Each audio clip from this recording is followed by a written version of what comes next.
This guide explains how to fix blue screen of death errors on the ASUS ExpertCenter using practical Windows repair methods. Follow along to restore your desktop's performance. So while you're performing updates, you're getting an IRQR not less or equal message, K-mode exception not handled, kernel data in page error. A lot of errors pertain to this problem, and we're going to go ahead and jump into what should hopefully be a pretty straightforward process, guys. And we're going to go ahead and jump right into it. So first thing I'd recommend doing would be to actually go ahead and boot to the troubleshooting utility on Windows 11. So if you do a hard power off 3 times in a row, Windows should automatically attempt to launch the startup repair utility. And if it doesn't find anything, it will give you the option to select advanced settings, in which case it will take you to a screen that looks like this. Now, if it does not take you to a screen that looks like this, or you're unable to get to that, you can also download the Windows 10 Media Creation Utility, or Windows 11. They probably will make a creation utility for Windows 11 at some point. And it doesn't really matter, you can actually run the Windows 10 utility on Windows 11 as far as I'm aware. And you should be able to run the troubleshooting utilities built in within it. So you just would go ahead and download it to an ISO file and then burn it to a DVD or USB. It'd have to be about 4 gigabytes or more. It couldn't be a small USB flash drive, and it couldn't be a CD. It'd have to be a DVD. And then you boot your computer from it. So depending on the computer manufacturer, you'd have to tap a different key on your keyboard in order to launch that menu, in order to select what boot drive you want to go off of. So it could be anything between the escape key, F2, F8, F12, for example, and those are the function keys on the top of your keyboard. So you may have to just do a little bit of trial and error. Shouldn't take you more than a couple minutes. Googling it would probably be best before you even begin. But anyway, we're ready to go ahead and jump right into it. So we're on the choose an option page. So these will look very similar whether you're booting from it directly within Windows itself, or if you're plugged in a USB flash drive with the media creation utility installed and you selected the recovery option. So when you are setting up your Windows 11 installation or Windows 10, depending on the drive you're using, there should be an option to repair your computer in the bottom left corner of the dialog window, one of the first screens that comes up. You go ahead and select that, and then it would take you to a troubleshooting screen like you see here. And you want to go ahead and select troubleshoot, reset your PC, or see advanced options. And then there are going to be a whole bunch of options in here that we're going to explore in today's video. The first one, we're going to actually go underneath advanced options and then select startup repair, fix problems that keep Windows from loading. So go ahead and select that first.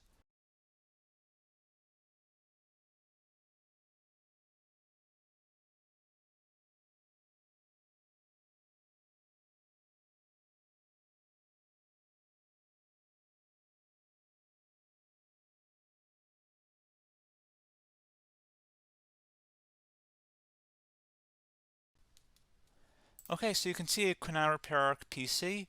That was our first option we could try. Something else, if we go back into advanced options here and then select troubleshoot, we're going to go underneath advanced options again. You can go ahead and actually access safe mode by selecting startup settings. And then if you select the restart button, you have the option on the screen select safe mode with networking, which will give you a key on the screen. It'll tell you which key to press to enter that. I believe it's the F7 key. It'll do that for you. I'm not going to go over that in today's tutorial because I don't really want to go into safe mode, but you're more than welcome to attempt that by going into here and then selecting restart.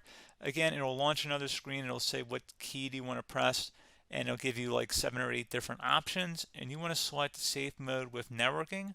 There's also an option for a command prompt too, but that's going to be something we're going to cover later in this video, and we don't even have to go through that in order to access it. So that's why I'm not going to really push for that, because unless you know exactly what's causing the problem, you probably don't need to go into safe mode.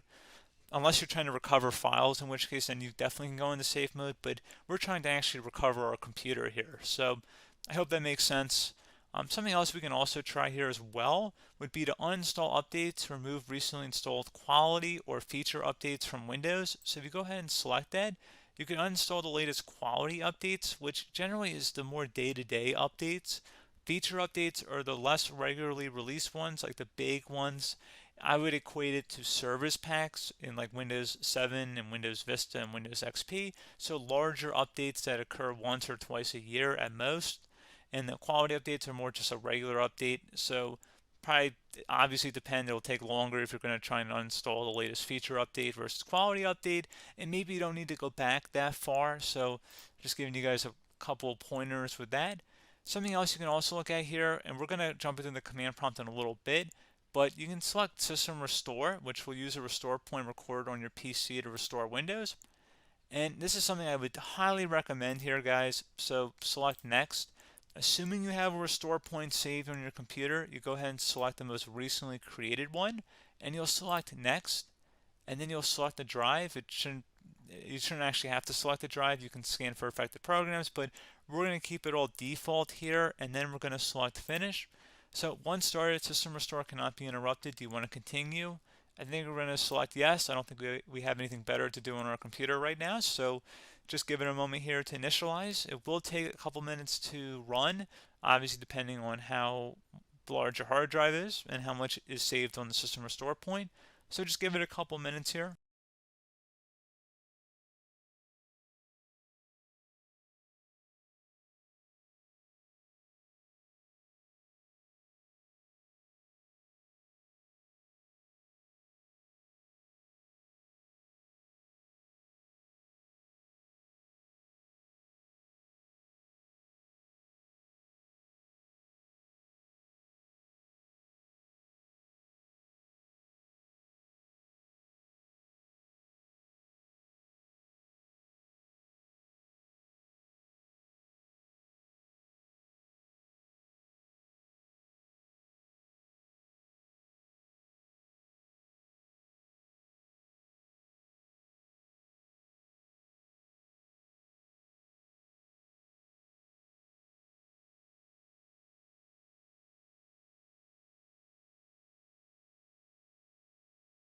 Okay, so you can see System Restore completed successfully. The system has been restored. Your documents have not been affected. Click the Restart button to restart your computer. Go ahead and select Restart.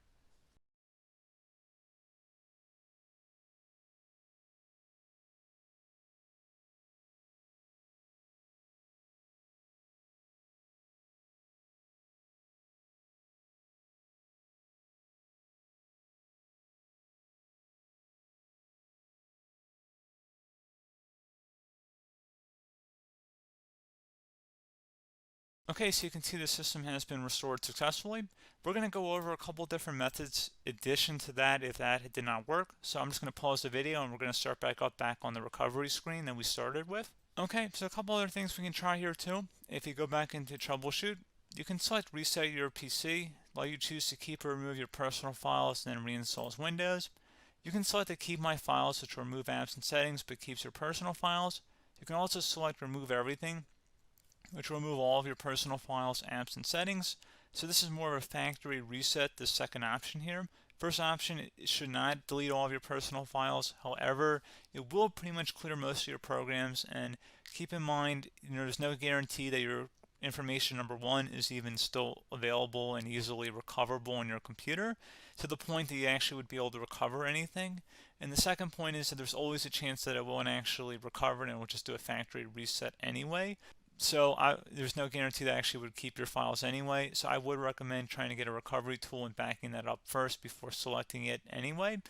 But again, those are a couple of different options. And then something else you can try here if you go back to the choose an option. Another option, if you go underneath choose an option and select troubleshoot, advanced options, and now select where it says command prompt. Okay, so the first thing we should do is type our main hard drive here. In most cases, it should be the C drive. So you just do a C colon and then hit enter on your keyboard. So once you're underneath the C drive, we're going to type in dir and then hit enter on your keyboard. It should have program files, users, and Windows all in there. That's how you know you're in the right directory.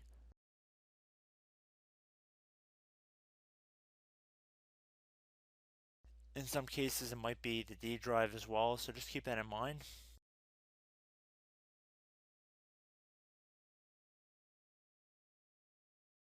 Next thing we're going to do is type in cd space / Windows / system 32 / config, and then you're going to hit enter on your keyboard.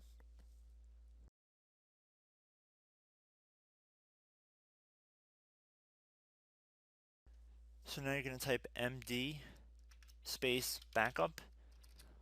If you've seen other tutorials, it might also say to put down MD backup. That's because the backup name is pretty common when you want to back something up. So you can name this whatever you want, doesn't have to be backup. So if you've already made a backup folder in the past, you could do backup 1, for example.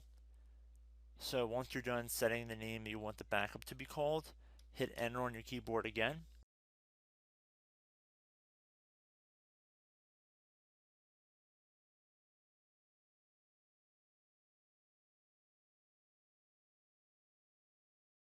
At this point you want to type copy, C-O-P-Y, space, then you want to do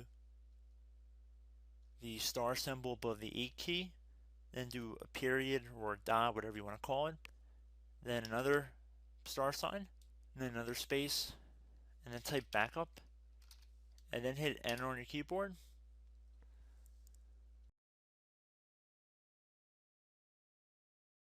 Now you want to type CD reg back, R-E-G-B-A-C-K,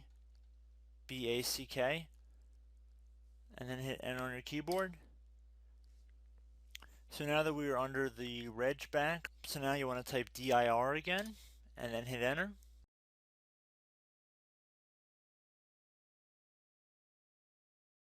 So now at this point we're going to type copy again. So copy, space, star sign, dot, another star sign, space, and then 2 dots. So we're going to type copy, space, star sign, dot, sign, star sign, dot, dot, and then hit enter on your keyboard again. So for overwrite, you want to overwrite all.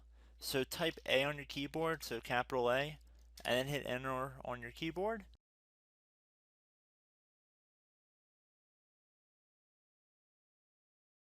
So at this point you should be good to go. You can close out of the command prompt window, and if you accidentally continue to Windows 10 you should be all set. So I hope one of these 3 or 4 different methods we went through in this tutorial helped you guys out. Again, I'm not sure if you guys heard me earlier, but try to go back into your safe mode if possible and uninstall any programs you know might be conflicting with the Windows startup if you can get into safe mode. So just keep that in mind. Something very simple like that could be blocking up everything. So again, I hope this tutorial helped you guys out, and I will catch you in the next tutorial. Goodbye.